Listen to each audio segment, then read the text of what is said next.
कहाँ कोई पीएम के उम्मीदवार हैं नीतीश कुमार। उन्होंने तो बराबर ये कहा है कि हम कहीं से, हमारे मन में ये इच्छा नहीं है, कहीं से है ही नहीं। हम लोगों की तरफ से आया है कि नहीं साहब, हम उनके नेतृत्व में जो है अगला जो चुनाव होगा बिहार में, हम उनके नेतृत्व में लड़ेंगे। नमस्कार, आप न्यूज़ 4 नेशन देख रहे हैं। मैं हूं आपके साथ वंदना। 25 फरवरी बिहार के लिए बड़ा होने जा रहा है। ऐसा इसलिए क्योंकि उसी दिन अमित शाह भी बिहार आ रहे हैं और महागठबंधन की तरफ से भी महारैली का आयोजन किया गया है। लेकिन जिस तरह से सीएम और पीएम का जो पेच है वह बिहार के कहीं ना कहीं महागठबंधन में फंसता नजर आ रहा है।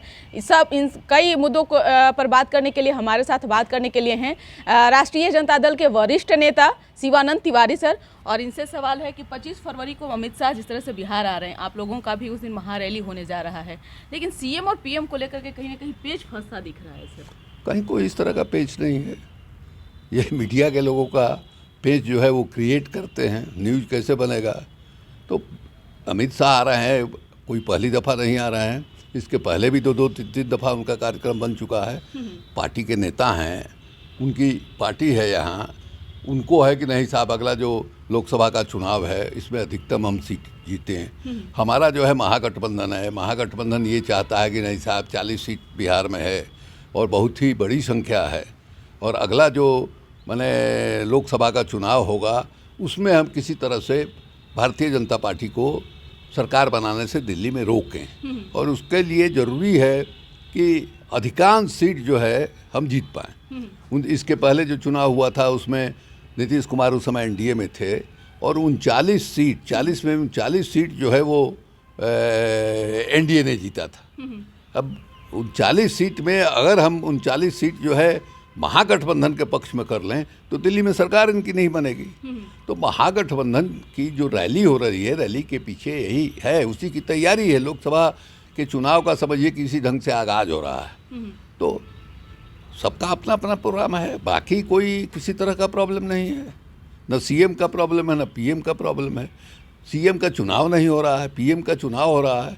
अब पीएम का चुनाव होगा तो इधर से हम लोगों की तरफ से पीएम के का उसी समय न बन पाएगा जिस समय हमारी सरकार बनने की बात आएगी, बीजेपी की सरकार नहीं बनेगी। उस समय क्या स्थिति होती है देखा जाएगा। लेकिन एक चेहरा जो वैल्यू है वो बहुत, फेस जो है वो बहुत मायने रखता है सर। लेकिन विपक्ष के लोग जो हैं नीतीश कुमार को पीएम मानेंगे? ये कहाँ कोई पीएम के उम्मीदवार हैं नीतीश कुमार। उन्होंने तो बराबर ये कहा है कि हम कहीं से, हमारे मन में ये इच्छा नहीं है, कहीं से है ही नहीं। हम लोगों की तरफ से आया है कि नहीं साहब, हम उनके नेतृत्व में जो है अगला जो चुनाव होगा बिहार में, हम उनके नेतृत्व में लड़ेंगे।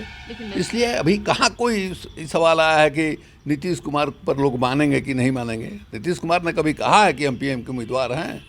लोग बाग कयास लगाते हैं। इच्छा प्रकट की थी जो महाधिवेशन हुआ था आप लोगों का, भाजपा, माफ कीजिएगा, लेफ्ट पार्टियों के बैनर तले, उसमें इन्होंने इच्छा प्रकट की थी क्या? आज अगर तमाम विपक्षी पार्टियां ये कभी नहीं कहा है उन्होंने कहा कि मेरी कोई इच्छा नहीं, यही कहा। ये कहीं से नहीं कहा है कि हमारे अंदर ऐसी इच्छा है, ये तो कभी नहीं कहा है, हमने कभी नहीं सुना है।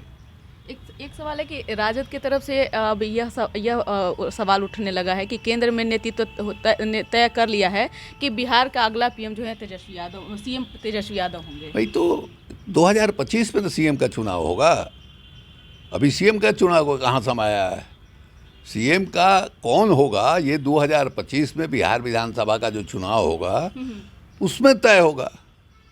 तो अभी तो दूर है। अभी तो सबसे पहले हमारे लिए माने लक्ष्य है कि किस तरह से हम लोकसभा चुनाव में भारतीय जनता पार्टी को रोकें। अब देखिए कि भारतीय जनता पार्टी जो है वो संविधान में यकीन नहीं करती है, लोकतंत्र में उसको यकीन नहीं है, और जिस ढंग की राजनीति वो चला रही है, समाज में सांप्रदायिक आधार पर ध्रुवीकरण हो रहा है, देश इससे कमज़ोर होता है। और इतनी बड़ी आबादी, बेरोजगारी का सवाल है, कुछ नहीं आपने किया। किसानों का सवाल है, आपने कुछ नहीं किया। आपने वादा किया था किसानों को कि हम 2022 तक जो है दुगनी आमदनी आपको कर देंगे। क्या हुआ भाई उस आमदनी का? आपने कहा था रोजगार के बारे में, रोजगार का क्या हुआ? हालत देश की इतनी खराब है कि 80 करोड़ 81 करोड़ लोगों को 5 किलो मुफ्त में अनाज मिल रहा है। यानी आप उनको काम नहीं दे पा रहे हैं, मुफ्त में उनको खिला रहे हैं, ये बहुत चिंताजनक बात है। और 80 करोड़ 81 करोड़ लोगों को कह रहे हैं, प्रधानमंत्री जी छाती ठोक करके कहते हैं कि हमने किसी के माने चूल्हा को बुझने नहीं दिया। मतलब अगर हम नहीं देते तो लोगों का चूल्हा बुझता। तो इतनी बड़ी आबादी जो है वो बेरोजगार बैठी हुई है, देश तरक्की कैसे करेगा, देश का विकास कैसे होगा? ये जो चुनौती है सामने, सबसे बड़ी चुनौती ये है। सेना को लेकर के जो टिप्पणी कर रहे हैं आजकल, सेना को लेकर के, उस पे आपका क्या है? लगातार कभी जदयू के कोई इसके बारे में हमको कोई जानकारी नहीं। अच्छा सर, एक सवाल है सर कि आपका अनुभव जो है वो अब के जिस तरह से राजनीति हो रही है उससे कई कोसों आगे आपका जो है वह अनुभव रहा है, लेकिन अभी जो हालात बने हुए हैं महागठबंधन में, क्या लगता है कि अभी और जैसे एकजुट होने में कुछ गलतफहमी जो है वो आपसी? कहाँ कोई गलतफहमी है? ज़बरदस्ती आप गलतफहमी क्रिएट कर रही हैं। गलतफहमी कहाँ है? किस बात की गलतफहमी है? सब लोग वहाँ मिलजुल करके तैयारी कर रहे हैं, सब पार्टी के नेता वहाँ बैठ के, आज ही अखबार में तस्वीर छपी है, सब लोग एक साथ बैठ के कर रहे हैं। गलतफहमी का कहाँ सवाल है? गलतफहमी मीडिया जो है क्रिएट कर रहा है, कोई गलतफहमी नहीं। सीएम पीएम बनने में कोई दिक्कत नहीं, कहीं कोई दिक्कत नहीं है। तो बहुत बहुत शुक्रिया। तो आप सुन रहे थे क्या कुछ कहना था राजद के वरिष्ठ नेता शिवानंद तिवारी का, जिन्होंने साफ तौर से कहा है कि चाहे वह पीएम का हो चाहे सीएम का हो, किसी में भी कोई भी आपसी मतभेद नहीं है। नेतृत्व जो है 2025 का तेजस्वी यादव ही करेंगे, यह तो खुद नीतीश कुमार भी बोल चुके हैं। अब देखने वाले विषय होगी कि अमित शाह भी 25 फरवरी को बिहार आ रहे हैं, उसी दिन महागठबंधन का भी रैली होने जा रहा है। तो क्या प्रभाव बिहार पर जो है उसके बाद पड़ने वाला है? इस खबर बस इतना ही। बने रहिए न्यूज़ फोनेशन के साथ। तब तक हमारे चैनल को सब्सक्राइब किए तो कर लीजिए। धन्यवाद।